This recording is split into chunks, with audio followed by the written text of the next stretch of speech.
Public art is a dare, not because it's loud, but because it's public. It's art that doesn't wait for permission for the right audience. It shows up where life is already happening. And when an installation like Expo Metro gets censored, the question becomes, do you shrink? Or do you pivot so hard you move the entire show to Rome? Because that's what happened. On today's episode, I want to tell you what it felt like from inside the artist side of it, including the choices I made with my tarot work to avoid conflict and why that strategy matters. Hey everybody, welcome back to Lattes Art, presented by J-Squared Atelier.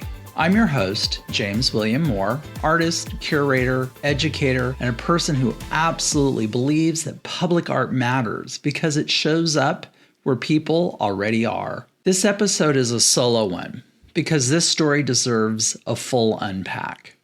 Expo Metro's Hong Kong edition was slated for December 5th through December 11th, 2025, right on Hennessy Road in Wan Chai, and then the show was censored. So the team pulled off a full pivot and shifted the entire thing to Rome, with a major edition running January 24th and 25th, 2026. And the part I want to focus on isn't just the headline. It's the artist's reality underneath it, the planning, the emotional gut punch, the decisions you make when you're putting work into public space, and you know how fast a gate can close. Expo Metro is built on a simple, powerful idea. Take the visual language of advertising, big scale, high visibility, impossible to ignore, and replace that product with artwork. It's not a white cube. It's not a quiet museum room. It's art on the street in the flow of daily life. And I love that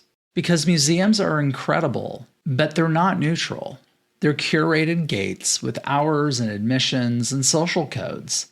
Public art, on the other hand, is like no velvet rope, no do I belong here moment, just art, right where you're walking.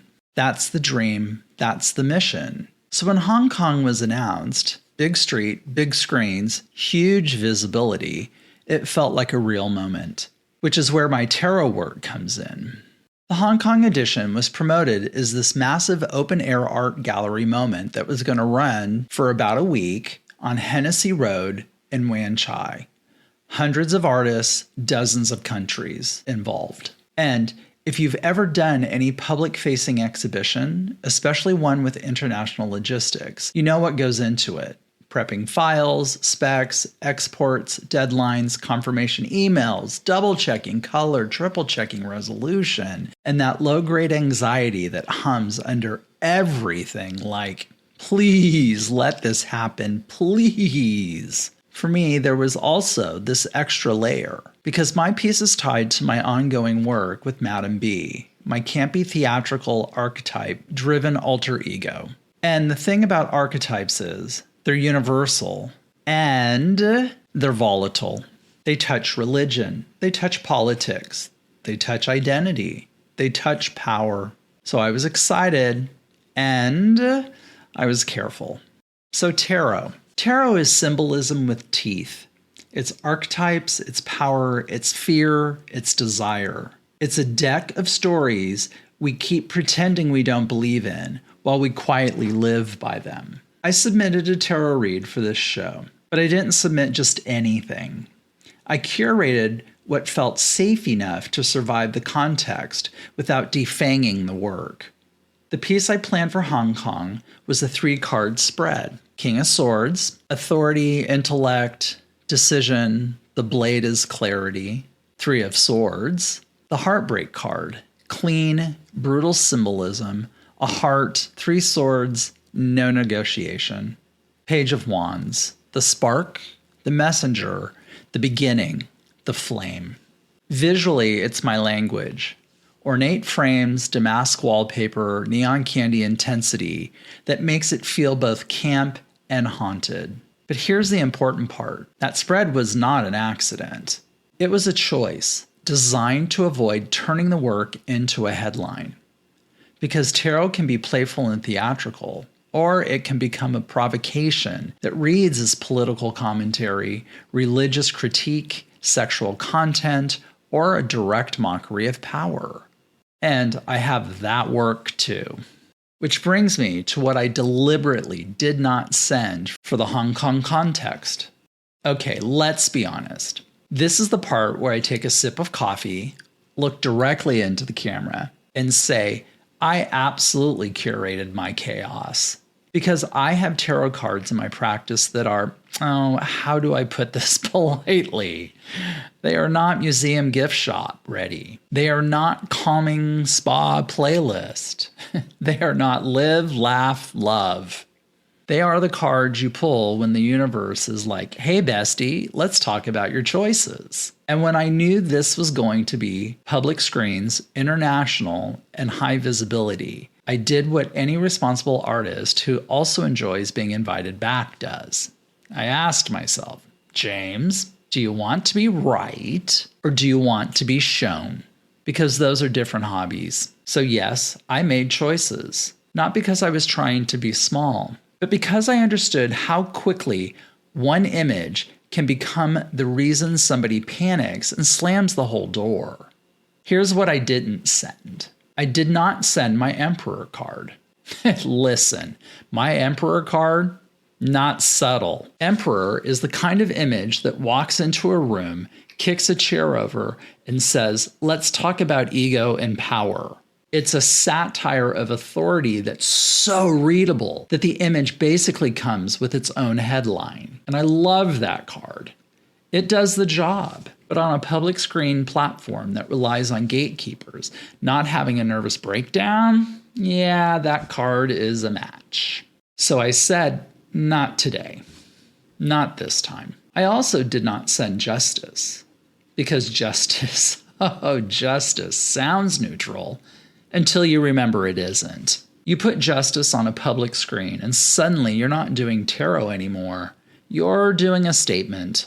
Scales, sword, the whole visual language of institutions. It's clean symbolism, but it's loaded symbolism. It's the kind of archetype that makes people start projecting their entire political climate onto your artwork. And as much as I love being projected onto, I did not want to be the reason someone emails an executive in a cold sweat. Then there's judgment. First of all, the audacity of that word. Judgment is one of those cards where the title alone can start a fight with strangers who don't even like art. Because judgment isn't just a tarot archetype in public space. It becomes a vibe.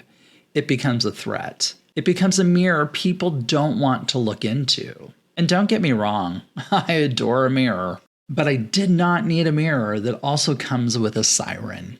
Then there's temperance. Yes, sweet temperance. They are not quietly pouring water into a cup and journaling about self-care. She done have enough. This angel of, I said I'd be responsible and then I wasn't. It's a card about moderation, sure, but the way I stage it makes it clear. We are not here to pretend humans are elegant. Temperance in my world is a wink and a mess and a confession, which is exactly why it's fun. And exactly why it's risky in a platform where someone can decide too messy equals too much liability. And then Empress, yes, Empress, in full glamour and domestic myth. But she's also got an edge. Like, yes, I'm luxuriant. Yes, I'm divine. Yes, I'm a goddess of abundance. And yes, I'm judging you for using the wrong glassware. The Empress is delicious, but she's also bold. And bold cards on public screens can become controversial faster than you can say, but it's symbolism. So I looked at this lineup of spicy cards and I went, okay, if I send these, do I get to show my work? Or do I become the reason the whole platform starts sweating?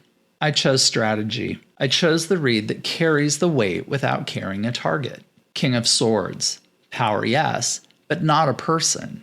Three of Swords. Pain, yes, but not a scandal. Page of Wands. Spark, yes, but not an accusation. It's archetype, it's narrative, it's story. And honestly, I felt like I made the right call because the goal always wasn't to pick a fight with a gatekeeper. The goal was to put a tarot read in public space and let strangers have a moment with it. So when I was preparing for a public art platform that's literally dependent on gatekeepers, I did a risk pass, not a moral pass, a reality pass. I asked myself, will this get flagged because it reads as political satire? Will this get flagged because it reads as institutional critique? Will this get flagged because it reads as adult content, even if it's art? Will this get flagged because it reads like an attack instead of an archetype? Will this turn the whole installation into a liability? And I want to be super clear.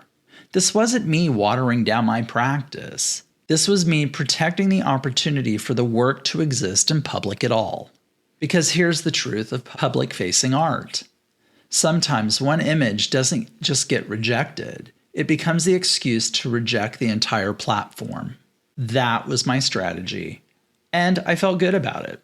Which is why what happened next hit even harder. The installation gets censored. On November 17th, 2025, Expo Metro posted that the Hong Kong show had been censored. That for the first time in Expo Metro's history, a screen owner rejected the show. And I want to pause here because censored can mean a lot of things. Sometimes it's explicit government pressure. Sometimes it's private companies protecting contracts. Sometimes it's someone looking at risk and saying, nope. But the impact is the same for artists. You did the work, you planned the moment, and suddenly the platform disappears. I'm not going to pretend I know every internal detail, because these things are always layered. Screen owners, contracts, risk calculations, pressure, fear, optics, blah, blah, blah, blah, blah. Sometimes all of that stuff all at once. But the result is simple. A public art surface got pulled away. And from the artist side, that feels like this specific kind of grief. Not just I lost a show, but I lost visibility. Like your voice got lowered without anyone asking if you consented. And context matters.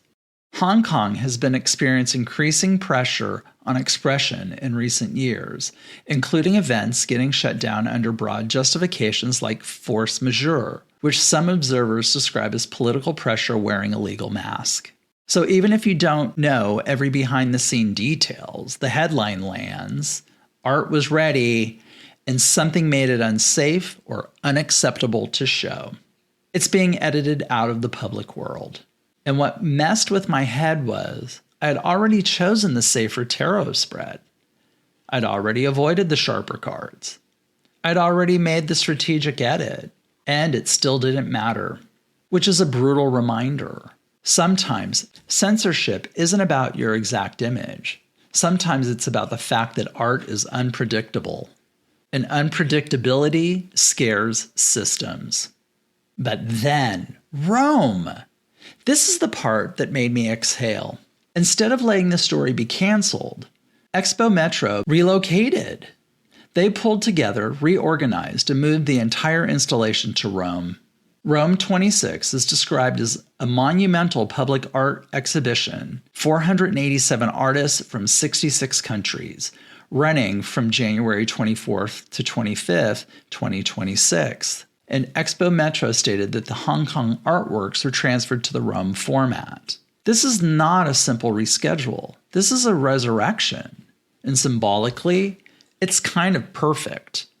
Because censorship depends on isolation. It depends on people shrinking. It depends on you thinking, it's just me, it's not worth it. But a collective pivot says the opposite. We're still here. We're still showing. And if you close one door, we'll hang the work on another wall. And on some level, it made my tarot spread feel like it was reading the moment in real time. King of Swords, system and gatekeepers. Three of Swords, rupture and loss. Page of Wands, the pivot, the spark, the new beginning. It's almost too perfect, which is exactly how life is when it's being written like a dark comedy. Here's what I want to leave you with. There's a difference between fear and strategy. Fear says, say nothing, make nothing, don't risk it. Strategy says, make the work and be smart about how it travels through the system. I didn't avoid those other tarot images because I don't believe in them. I avoided them because I understand the fragility of public platforms, and I didn't want to hand anyone the easiest excuse to shut the door. And even though the door still got pushed closed in the first location, the work didn't disappear. It moved. Public art is a negotiation. Always. It's a negotiation between beauty and power, between platform and permission, between the artist's intent and the viewer's context. And when censorship enters the room, it tries to collapse that negotiation into a single sentence. You can't. But what I saw from Expo Metro and from the artists involved was a refusal to accept that as the final sentence. They found a new surface, a new city, a new audience. So if you're listening and you've had something pulled, rejected, not approved, quietly blocked, or made impossible, let it hurt, but don't let it end you. If one wall disappears, find another. Thanks for listening to Lattes Art, presented by J-Squared Atelier. If you enjoyed this episode, subscribe so you'll never miss what's next. And if you can, leave a review. It helps other art lovers find the show. And if you're looking for an art history lesson that isn't your grandma's art history class, go listen to Art Happens, the divine mess of art history. Quick hits, big meaning, same messy love of art. Until next time, grab a latte and keep making work that refuses to vanish.